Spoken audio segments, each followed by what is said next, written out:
Si nosotros hacemos una reflexión, podíamos nosotros tranquilamente, porque así lo demuestran las estadísticas, en los ejércitos de Villa y Zapata había más soldados que en los ejércitos de Carranza y Obregón. Los peones de las haciendas, los campesinos, los obreros, se identificaban bastante más con Villa y Zapata que con otros líderes revolucionarios, y seguían preferentemente a Villa y a Zapata. En este sentido, Venustiano Carranza le quita un poco, podemos decirlo, las banderas a Emiliano Zapata y decide llevar a cabo acciones para empezar en ese momento a llevar a cabo el reparto agrario. Muchos campesinos que estaban luchando con Zapata, muchos campesinos que estaban luchando con Villa, lo que hicieron fue que se cambiaron de una fase del ejército a otra fase del ejército. Muchos se fueron al ejército con Carranza, y esto vino a modificar la correlación de fuerzas entre soldados de cada uno de los bandos, que eran los que estaban llevando a cabo la lucha permanentemente. Hola, yo soy José Luis López Ulloa y los invito a Mirador 656, donde vamos a encontrar elementos importantes de historia, cultura y sociedad de México a través de los siglos.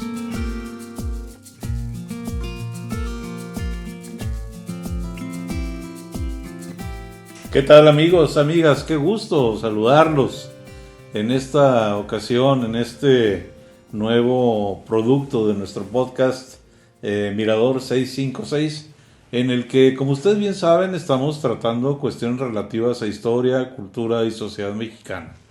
La verdad es que hasta este punto única y exclusivamente hemos estado hablando cuestiones relativas de historia, y si mucho me apuran, no de cualquier historia. Hemos hablado prácticamente en su gran mayoría de todo lo que tiene que ver con la historia de la Revolución Mexicana. Una historia de la Revolución que en algún momento, cuando empezamos a tratar todos estos temas, yo les ofrecí o les comenté, les dije que era muy importante que captáramos la idea de que no iba a ser una sola revolución de la que íbamos a hablar, sino que iba a ser de muchas revoluciones. Y empezamos con esa idea a tratar de una manera lineal acontecimientos históricos, desde aquello que aconteció a fines del siglo XIX en el pueblo de Tomochic, en el estado de Chihuahua, donde se lleva a cabo un evento al que se le conoce con el nombre de la Revolución Anticipada.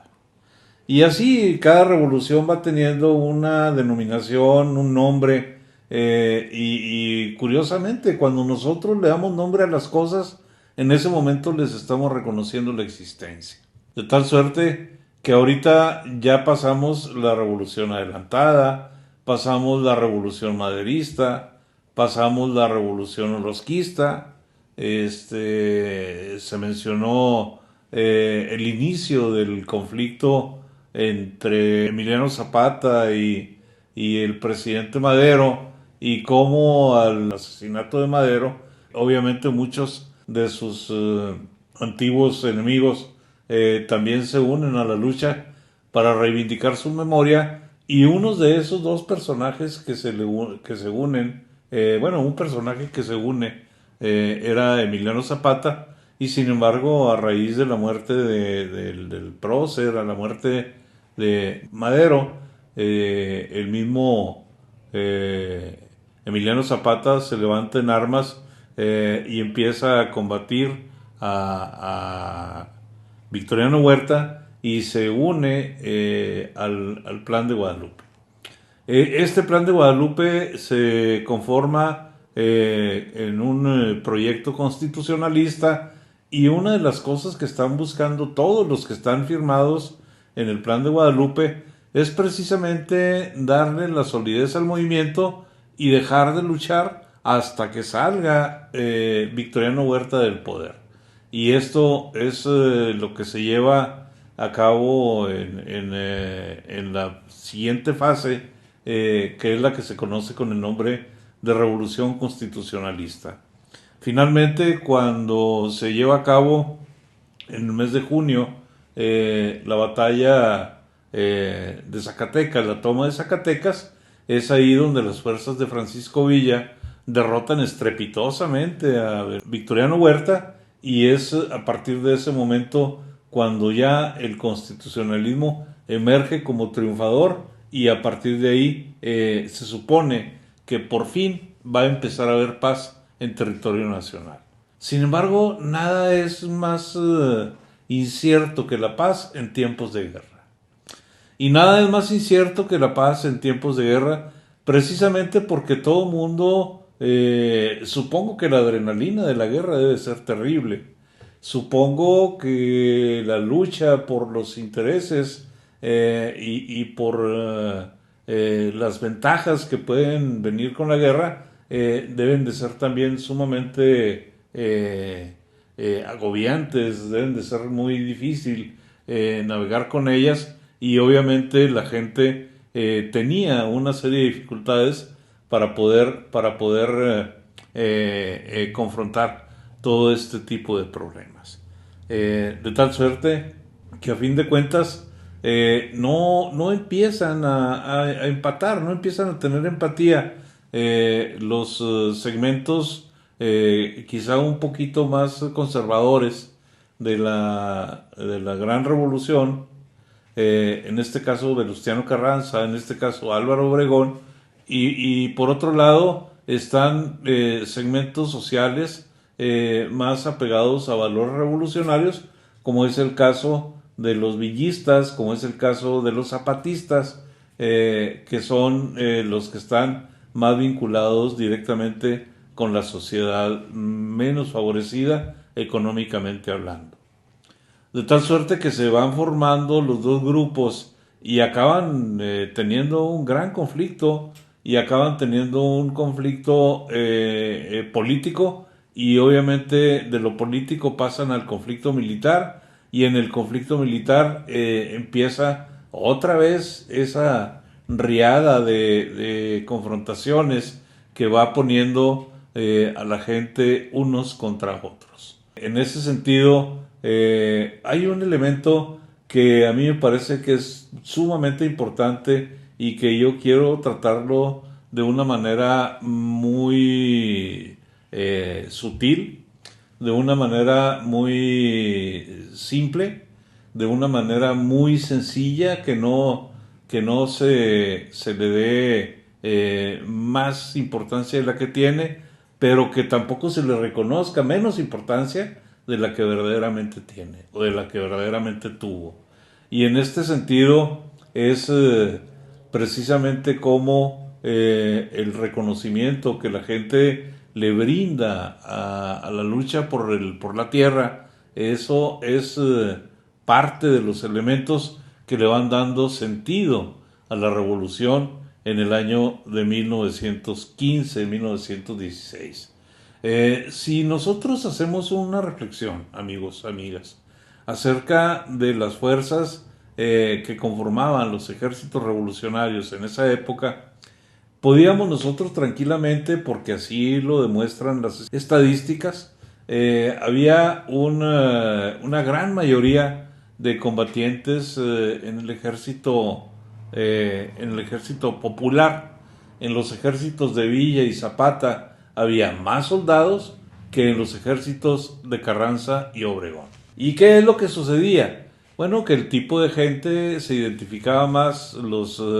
peones de las haciendas, los campesinos, los obreros, se identificaban bastante más con Villa y Zapata que con otros líderes revolucionarios, y seguían preferentemente a Villa y a Zapata. Entonces, ¿qué es lo que sucede? Recordemos que una de las máximas que defendía Emiliano Zapata era el reparto agrario, y que él lo que andaba ofreciéndoles a todos los campesinos en su momento, en su época, era precisamente llevar a cabo el reparto de tierras una vez que se terminara la revolución. En este sentido, Venustiano Carranza le quita un poco, podemos decirlo, las banderas a Emiliano Zapata, y decide llevar a cabo acciones para empezar en ese momento a llevar a cabo el reparto agrario. Recordemos que Venustiano Carranza se había reservado para sí la dirección del movimiento revolucionario, y él, con ese carácter de director del movimiento revolucionario como líder, emite una ley que se conoce con el nombre de la Ley del 6 de enero de 1915, y ahí en esa Ley del 6 de enero de 1915 establece que la revolución va a empezar a repartir tierras a los campesinos.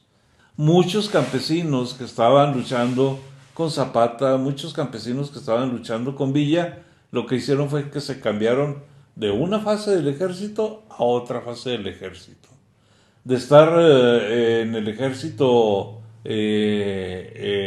villista, o de estar en el ejército zapatista, muchos se fueron al ejército con Carranza, o se fueron al ejército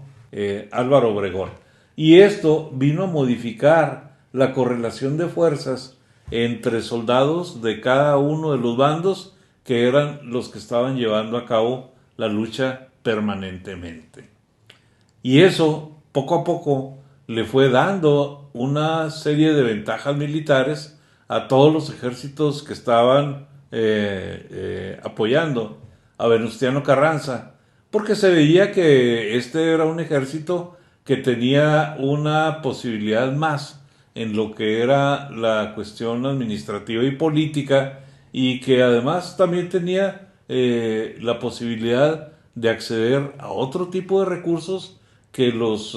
ejércitos más populares no tenían en aquel momento posibilidad de acceder. Eso es algo que es bien importante y que luego se nos olvida, porque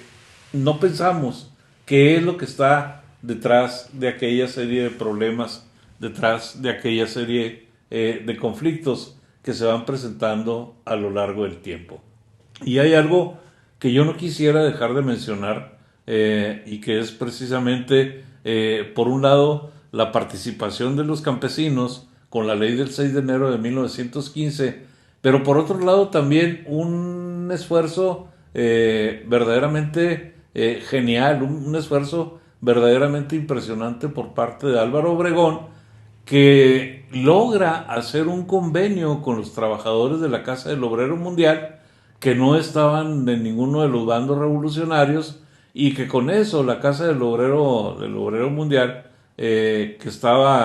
cuya sede estaba en la Ciudad de México, se incorporan al ejército de Venustiano Carranza y de Álvaro Obregón una cantidad impresionante de soldados, y con eso crece tremendamente el número de soldados que están apoyando al ejército de Venustiano Carranza y de Álvaro Obregón.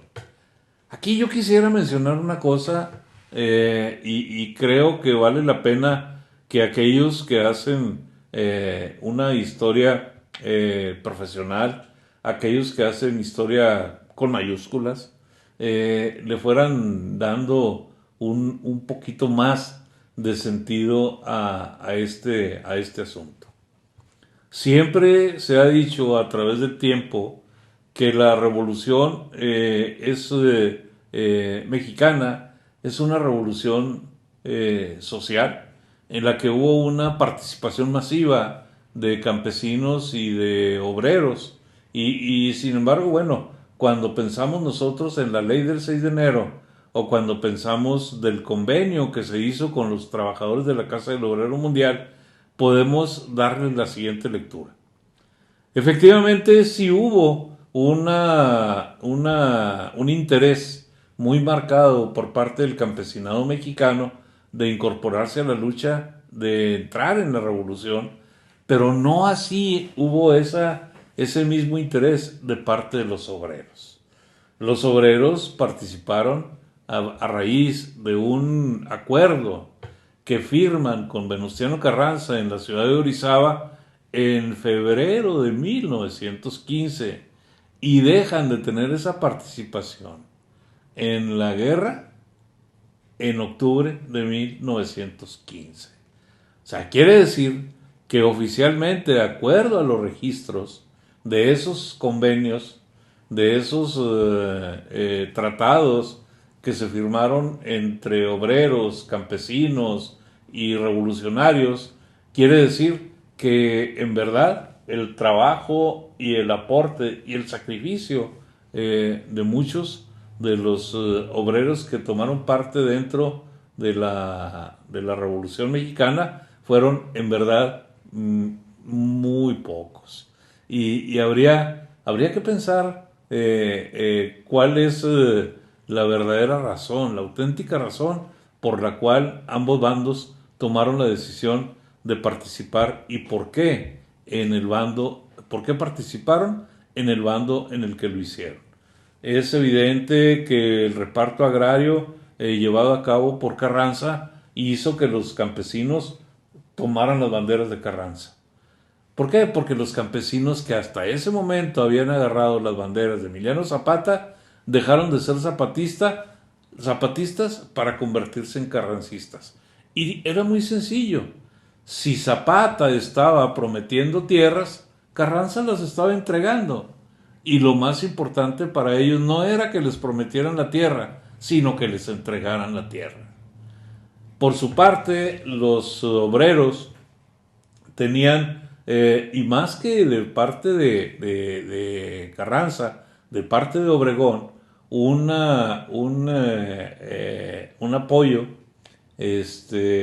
una oferta, ¿sí?, de que una vez que se terminara la fase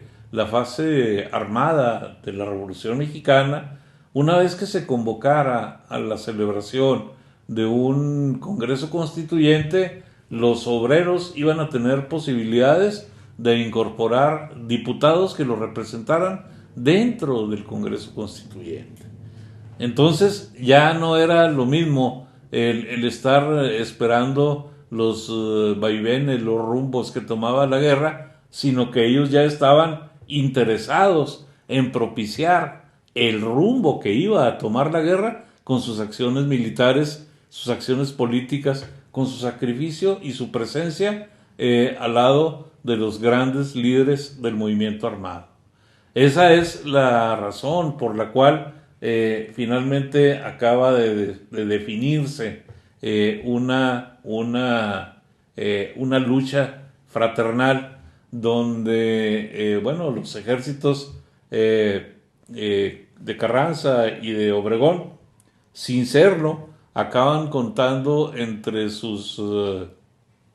elementos con la base popular más sólida de la Revolución Mexicana, como fueron los campesinos y los obreros mexicanos. Yo aquí voy a dejar esto, no sé si continuemos en la próxima semana con un planteamiento de esta cuestión para darle seguimiento o pasemos a lo que sigue, que sería ya obviamente sentar las bases para la elaboración de una nueva constitución. Nada más que, amigos, yo quiero pasarles un par de mensajes. El primero de ellos es invitarlos a que se suscriban a nuestro canal, compártanlo, denle like y suscríbanse. Y por otro lado, quiero recordarles a los que, como yo, tenemos la dicha de ser mexicanos, que el 2 de junio tenemos elecciones federales en todo el país y que es indispensable que participemos en estos comicios. Es indispensable que acudamos a las urnas. Voten por quien ustedes quieran, pero voten, no dejen de hacerlo. Eso es lo que le va a dar más certeza jurídica al acontecimiento de las elecciones en este 2024. Y bueno, pues por mí es todo para este día. Los invito a que sigan en comunicación con este Mirador 656 y quiero pedirles, por favor, que tengan un excelente tiempo todo el tiempo. Hasta la vista.